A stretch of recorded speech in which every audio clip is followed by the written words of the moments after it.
No seguinte sentido, a gente está aqui discutindo sobre construções de hipóteses, então eu estou aqui conectando isso à estratégia, mas de fato na prática, como que é esse processo de validação?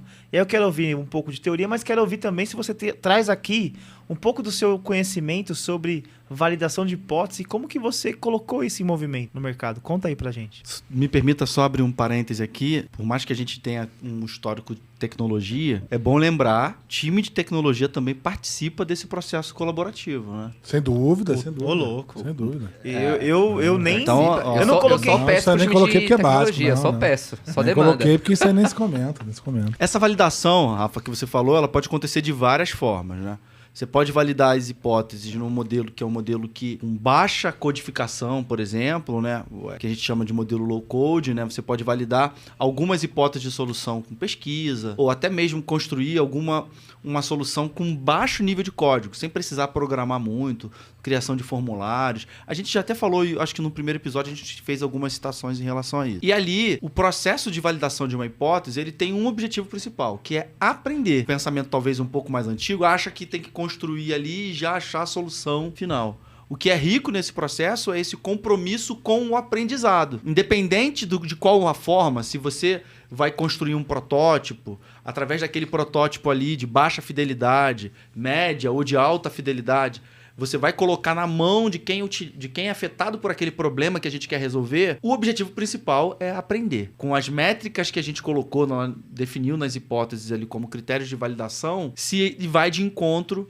e vai trazer um aprendizado. Em cima disso, em cima desse aprendizado, você vai ter condições para começar a pensar, e aí eu acho que eu vou passar a bola para quem quiser falar um pouco, em possíveis MVPs, né? Como a gente vai começar a construir um produto ou construir algumas formas de resolver aquele problema no modelo de produto, né? É bem legal isso que você falou também de aprendizado, que também são os tipos de hipóteses, né? Às vezes a gente quer só testar para ver se aquilo vai gerar valor, ou não. A gente quer testar para ver se aquela interface vai ser bem usável, né? O teste de usabilidade. Ou não, a gente quer fazer um teste de monetização. Vamos ver se esse novo formato de ganhar dinheiro faz sentido. Então, acho que é legal, é bem isso que você falou, né? A gente ter um propósito para cada hipótese também. Colher insights daquilo, né? Você aprender com aquilo que você foi testar. Por isso que é importante você ter, na hora que você está construindo as suas hipóteses, você criar uma visão clara do que você espera dela. Às vezes, você pega um resultado que não estava dentro das suas expectativas e ok, porque é um aprendizado ainda mais legal, né? Digamos assim. Mas é bem legal, é bem interessante é bem importante, eu diria, que você criar a tua expectativa para aquela hipótese, né? Que como eu considero ela validada, quais são os indicadores que determinam para mim se ela vai à frente, se ela vai se transformar no MVP. Quando você está fazendo uma hipótese, você já quase faz um MVP, né? Eu já fiz esse tipo de coisa com o WhatsApp. Alguém mandando WhatsApp para várias pessoas, validando... Tá, vou usar um exemplo aqui. Era uma solução para o cara escolher que tipo de benefício ele queria combinar. Se eu te der essa opção aqui de benefício para você combinar, como que você faria? Então a gente mandou para várias pessoas de uma mesma empresa para mapear quais eram as possibilidades, né? Se o cara se ia ter uma variação muito maior em relação ao que a empresa já oferecia, por exemplo. Se a combinação que a empresa oferecia era a combinação que de fato o funcionário queria. É um exemplo. E aí, era uma mensagem do WhatsApp com resposta, alguém preenchia no Excel. Tudo bem, estamos validando a hipótese. Depois a gente transformou aquilo num formulário de adesão, que de certa forma aí já era um MVP, né? Era um formulário de adesão feito no Google Sites, assim, muito bobo, que no fim salvava lá na mesma planilha, mas com o cara preenchendo mais dados, e dali a gente tinha a possibilidade de entender melhor como o cara se comportava olhando para a solução. E, inclusive, uma coisa importante é você fazer de uma certa forma que aquele público ali ele entenda, inclusive, que aquele negócio é verdade. Porque é importante a questão emocional. É importante que o público tenha uma ligação emocional com a validação, né? Porque senão ele não faz como é real. O cara tem que entender que ele está ali selecionando os benefícios que ele vai ter. Depois você explica para ele que era um teste, que a empresa está melhorando, que aquilo vai gerar algum benefício para ele no futuro. Você explica isso. Mas é importante que ele sinta que aquilo ali é verdade.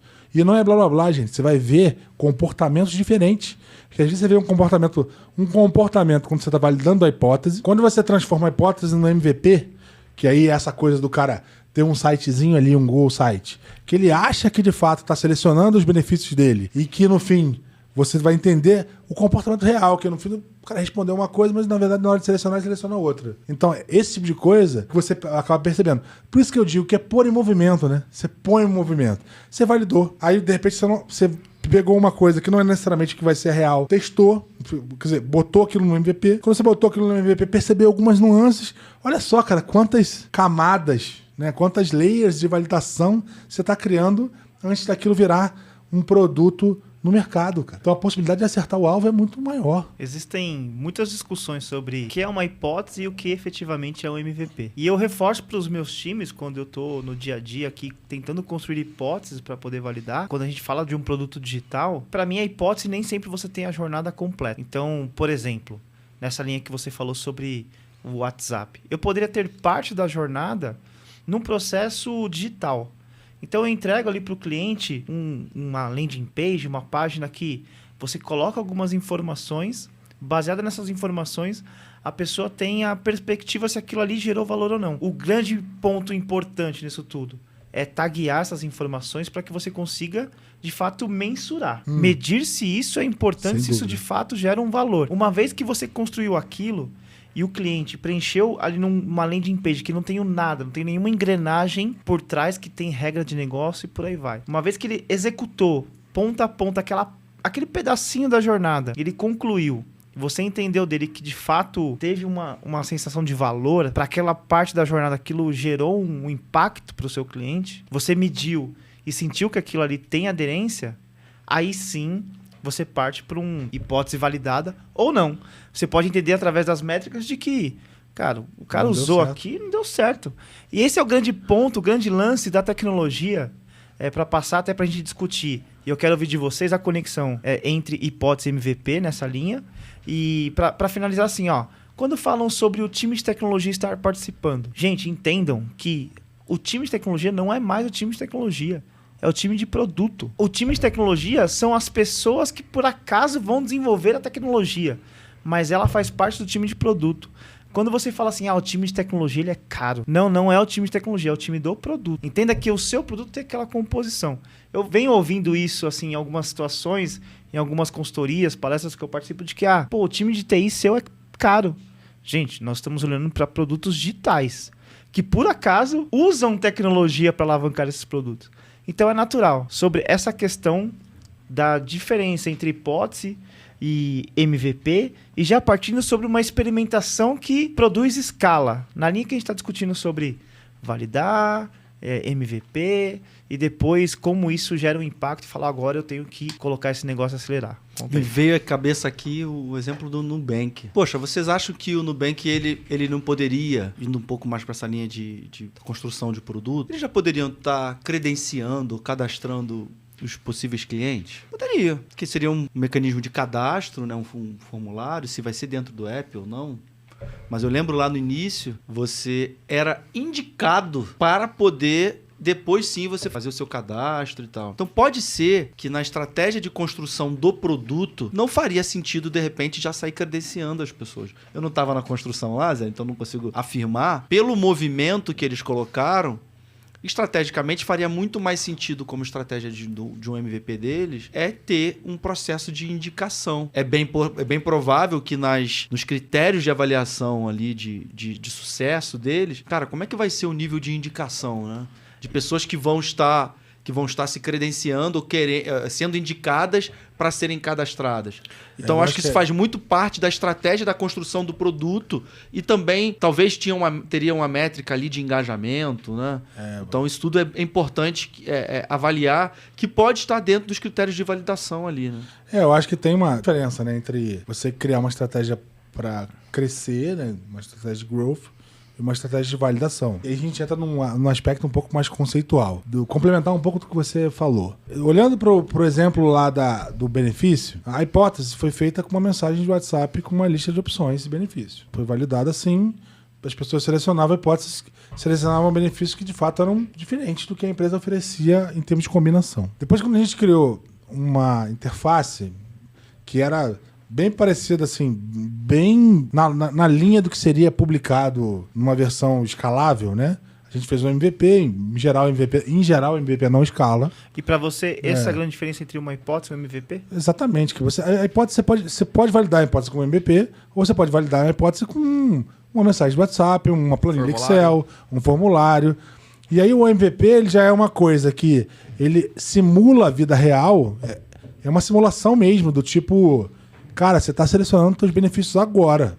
Só vai poder mudar ano que vem. Resolve um problema, né? Resolve o seu problema. E aí você entende se aquilo muda a vida dele, se ele seleciona benefícios diferentes do que ele tem hoje, por exemplo. Tô dando esse exemplo, né? Mas aquilo ali tá alimentando algo que não é escalável ainda. É algo que é possível implementar, ou seja, que alguém pode estar olhando aquela planilha e habilitando os benefícios do cara na mão e que no futuro você vai transformar aquilo num software com toda uma dinâmica e uma engrenagem por trás que vai tornar aquele negócio escalável. Aí é a solução. Aí você sai do MVP para a solução, né? Em geral, MVPs não são escaláveis. Eles são algo que você faz para pôr a sua dinâmica em movimento, transformar aquilo em algo que pareça real, ok? E eu acho que isso é diferente da estratégia de crescimento. Quando você está numa estratégia de crescimento, você já tem uma ideia de certa forma validada, com nível de market fit legal, ou seja, com uma aderência ao mercado legal.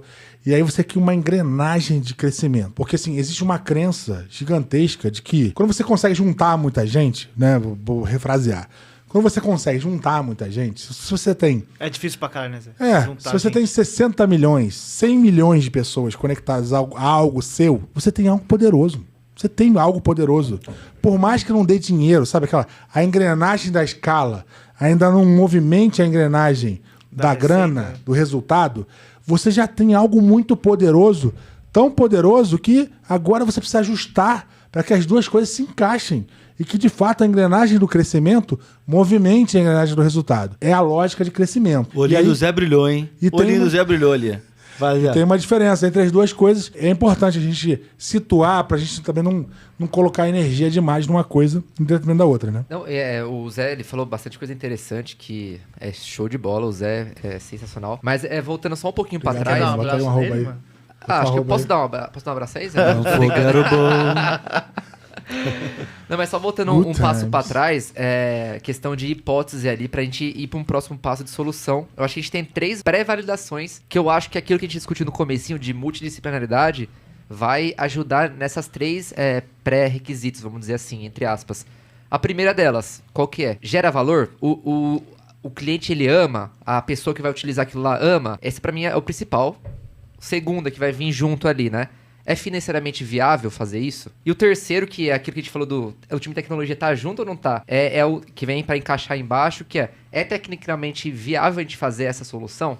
Ou essa hipótese e ir para frente? Então, acho que essas 3 lentes aí, né? Ela vem pra gente trazer a coisa meio que ideal e para filtrar um pouquinho mais pra nossa solução. E eu acho que o time tecnológico, de tecnologia, tem que estar junto desde o começo. Pra mim, isso é fato. Desde a concepção de tudo, do problema. Sem então, discussão. Eu acho que... Tecnologia é o instrumento... Principalmente em produtos digitais, né? E a gente tem que tirar esse nome. Não é time de tecnologia, é time de produto. Aquele cara ali faz parte do time de produto, que, por sinal, por característica, ele é um desenvolvedor.